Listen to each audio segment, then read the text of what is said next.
Jadi di antara mukjizat Quran itu kamalul bayinah. Kalau memberi penjelasan itu sempurna. Sehingga ulama mengatakan imanul muqallid, imannya orang-orang yang asal ikut kiai, asal ikut guru, asal ikut buku, itu mukhtalaf alaih.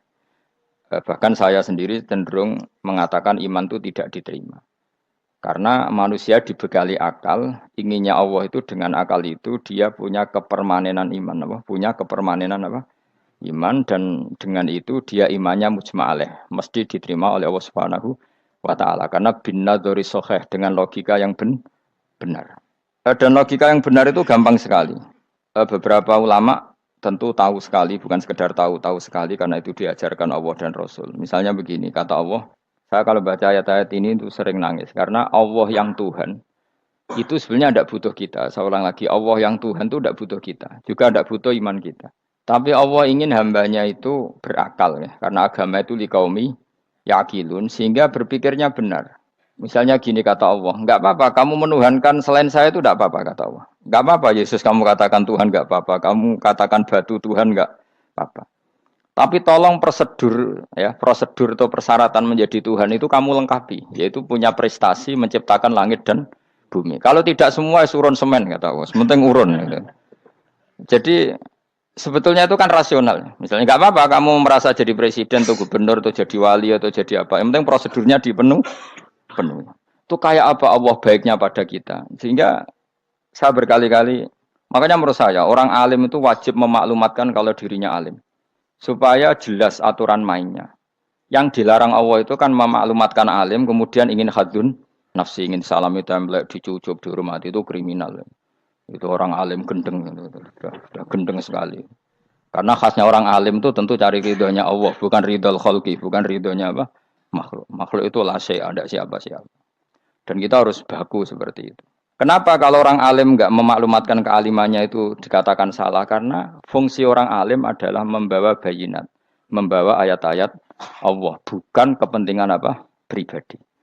Makanya Rasulullah nanti duka ngendikan idza zuharatil fitanu wal bid'u falyudhiril alim ilmahu wa illa fa'alaihi la'natullah wal malaikati wan nasi ajmain. Jika zaman akhir banyak bid'ah, banyak kebodohan, maka orang alim wajib menampakkan kealimannya. Jika tidak, maka dia mal'un, dilaknati langit dan bumi. Karena sebetulnya logika tentang Tuhan itu gampang sekali. Saya ulang lagi ya. Saya punya sekian contoh betapa tauhid itu mudah. Jadi kalau ada orang bilang ikhlas itu angel, Gus. Ya dia sendiri goblok karena nggak tahu logika apa. Ikhlas itu justru gampang. Misalnya kamu ngamal demi manusia itu umurnya hanya berapa coba? Kan pasti mati.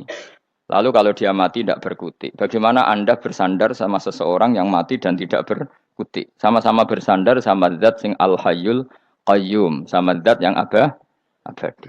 Kamu latih terus akal kamu. Misalnya saya punya jamaah banyak, mereka itu kan nggak jelas surganya. Kok harap-harap syafaate piye? Soalnya jamaahku mlebu neraka kabeh. Kan nggak mungkin nyafaati saya. Atau mereka mlebu swarga kabeh, wis do sibuk kelon mbek widadari. Mungkin ya ndak ngurusi saya. Jadi dua kemungkinan itu sama-sama ndak ngurusi saya. Mlebu neraka ya rasa nyafaati, kan mlebu swarga. Do sibuk napa? Ngeloni widadari karena trauma di bocah elek, melarat macam-macam. Sehingga kiainya saja wis ora takok Gus Pak nang ndi wis ora takok. Seribet dhewe no. Nah, tentu saya juga sibuk sowan pangeran sudah itu makom saya sudah sibuk sowan pangeran wis kowe. Kowe pesta seks sing kula sowan pangeran. Wa swargame ayate pokoke inna ansa'na gunna napa? Insa'a faja'alna gunna abkara. Bar kelon dadi perawan neh berarti keloni seribet. Kula insyaallah melok daftar sing fa amma in kana minal muqarrabin farauhu warihan. Jadi surganya muqarrabin itu enggak ada sifatnya. Di situ enggak dibakas bidadari, makan-makan enggak, tapi farauhu warihan. Satu surga yang sifatnya rohani. Karena enggak bisa disifati. Tapi saya daftar di situ ya hanya beberapa jam. Baru itu gabung kon.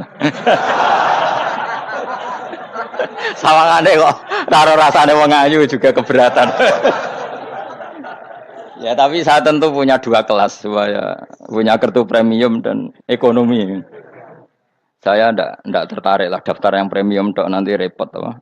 Saya itu sering nangis kalau baca ayat seperti ini. Bagaimana Allah yang Tuhan kemudian ndak butuh apa-apa, tapi Allah saking baiknya itu membuat tatanan logika kita. Saya tidak akan bosan-bosan sampai sowan Allah. Bahkan andaikan saya masuk surga dengan faham ini, saya milih faham ini. Karena faham ini itu menguntungkan agama. Li'ilai kalimatillah. Sementara masuk surga itu hadun nafsi. Banyak ulama mengatakan, kenapa Anda tidak ingin mati? Padahal Anda mati masuk surga. Katanya, saya takut kehilangan momen sujud. Karena sujud adalah hak Allah. Sementara surga itu hakun nafsi. Keinginan saya. Tentu saya mendahulukan hak Allah ala hakin nafsi. Itu makam-makam yang... Dan itu nggak bisa... Kamu copy paste, orang yang pada kelasnya akan merasakan seperti itu. Dan kamu tidak perlu minat, malah paham. Jadi sudah, dengar saja, apa? Dengar saja. Begini misalnya, saya berkali-kali bilang, kenapa ulama dulu, saya ini kan di Sarang juga ngajar tauhid. Dulu saya ngajar kubrul yakiniyat. Di beberapa madrasah, termasuk di Sidogiri saya juga ngajar tauhid. Di sini saya ngajar tafsir, tapi yang saya titikkan juga tauhid. Begini, saya hidup di dunia ini, terutama saya memang ingin menerangkan tauhid, sebagaimana Allah menerangkan. Begini ya, Jubair bin Mut'im, saya tidak bosan-bosan cerita ini. Jubair bin Mut'im itu termasuk dahiyatul Arab, cerdas-cerdasnya orang Arab. Dia ditunjuk sebagai negosiator untuk membebaskan Asra Badrin, tawanan perang Badar yang kalah dan ditawan Rasulullah dan para sahabat. Kemudian harus ditebus dengan uang. Oke, disepakati. Terus singkat cerita, Jubair bin Mut'im itu datang ke Madinah. Dulu karena tidak ada hotel, tidak ada penginapan, ya memang nginapnya orang musyrik itu di masjid. Ya sehingga itu lazim saja. Kamu tidak usah jadi liberal kemudian bilang musyrik boleh di masjid. Ya tidak perlu seperti itu. Kamu juga tidak perlu goblok mengatakan nggak ada ceritanya orang musyrik ngidam di masjid. Karena ya ada tarikhnya seperti itu. Jadi tidak perlu goblok ya tidak perlu liberal. Paham ya? Kalau kamu bilang wah nangono wong musyrik oleh ngidam di masjid, kamu liberal. Padahal konteksnya dulu memang nggak ada hotel. Tapi kalau bilang nggak sama sekali juga goblok karena sejarahnya pernah ada. Milih goblok apa liberal? Apa milih jelas? Enggak milih aja, ngaco aja. 01 apa 02 apa 00. milih mana? Goblok, liberal, enggak milih. Nah, ketika Jubair bin Mut'im itu datang, delalah Nabi itu sholat maghrib ngimami. Nabi baca surat Wattur wa kitabim mastur fi rabbim mansur wal baitil ma'mur. Kemudian di pertengahan surat At-Tur itu kan ada ayat yang menurut saya itu sangat bagus. Sehingga di kamar saya, di rumah saya itu tak figur ayat itu. Bahwa kita harus dilatih berpikir. Kata Allah memulai argumentasinya. Am khuliqu min ghairi syai'in. Apakah kejadian alam raya ini, seisinya tentu, diciptakan tanpa sebab. Misalnya begini, alam raya ini kata orang nihilisme atau komunis atau orang-orang paham nihilisme. Itu kan dimulai dari ketiadaan. Logika ini kan goblok sekali. Berarti kalau alam ini kadung wujud. Kamu kan tahu kan langit bumi sekarang kan wujud. Ya, langit bumi sekarang kan jelas wujud. Berarti logikanya adalah al-adamu yakhluqu makhlukon. Sesuatu yang enggak ada menciptakan sesuatu yang itu kan aneh. Di mana-mana al-adam ketiadaan itu tidak mungkin yakhluqu syai'an atau yu'athiru syai'an. Di mana-mana ketiadaan itu tidak mungkin mengefeki sesuatu yang ada. Wong kamu sebut tidak ada itu berarti tidak mungkin bisa berbuat apa kan namanya tidak ada. Sekarang alam raya ini dimulai dari ketiadaan. Terus kamu simpulkan sesuatu yang enggak ada menciptakan yang ada. Itu gendeng apa enggak? Wih, gendeng sarap itu. Ora usah dipateni wong gendeng wis barno ngok mati dhewe. Jadi makanya Quran menanyakan mereka, am khuliqu min ghairi syai'in. Apa alam yang kadung wujud ini kemudian disebabkan oleh sesuatu yang tidak ada. Lalu kalau sesuatu yang ada pasti diwujudkan oleh yang ada. Nah, karena yang ada ini pencipta harus berstatus super. Nah, super ini oleh ulama disebut wajibil wujud. Maka Allah bersifat super, wujud yang paling prima, yang kausa prima. Karena pencipta tentu kelasnya harus di atas yang diciptakan. Makanya disebut ulama dulu nyebut Allah itu apa? Wajibil wujud. Karena pencipta tentu lebih dahulu, maka harus disifati awal atau qadim, apa? Awal atau qadim. Kayak apa Allah mendidik kita? Am khuliqu min ghairi syai'in. Terus Allah bilang gini. Ya enggak apa-apa, yang menciptakan enggak saya, enggak apa-apa kata Allah. Tapi amhumul khaliqun, kamu saja yang menciptakan, enggak apa-apa. Tapi syaratnya kalian juga harus merasa pernah ikut menciptakan langit bumi. Am khalaqus samawati wal ardh. Jadi, enggak apa-apa kamu merasa Tuhan, enggak apa-apa. Yang penting kamu merasa ikut nembok langit, ikut ngecor apa? Langit. Ya pokoknya ikut bikin. Terus kata Allah, bala yukinun, kamu tak suruh merasa menciptakan langit bumi, kamu juga enggak merasa iya, memang ya mereka merasa enggak kan? Akhirnya Jubair bin Mut'im saking enggak kuatnya. Am khalaqus samawati wal ardh balla yuqinun am indahum khuzun.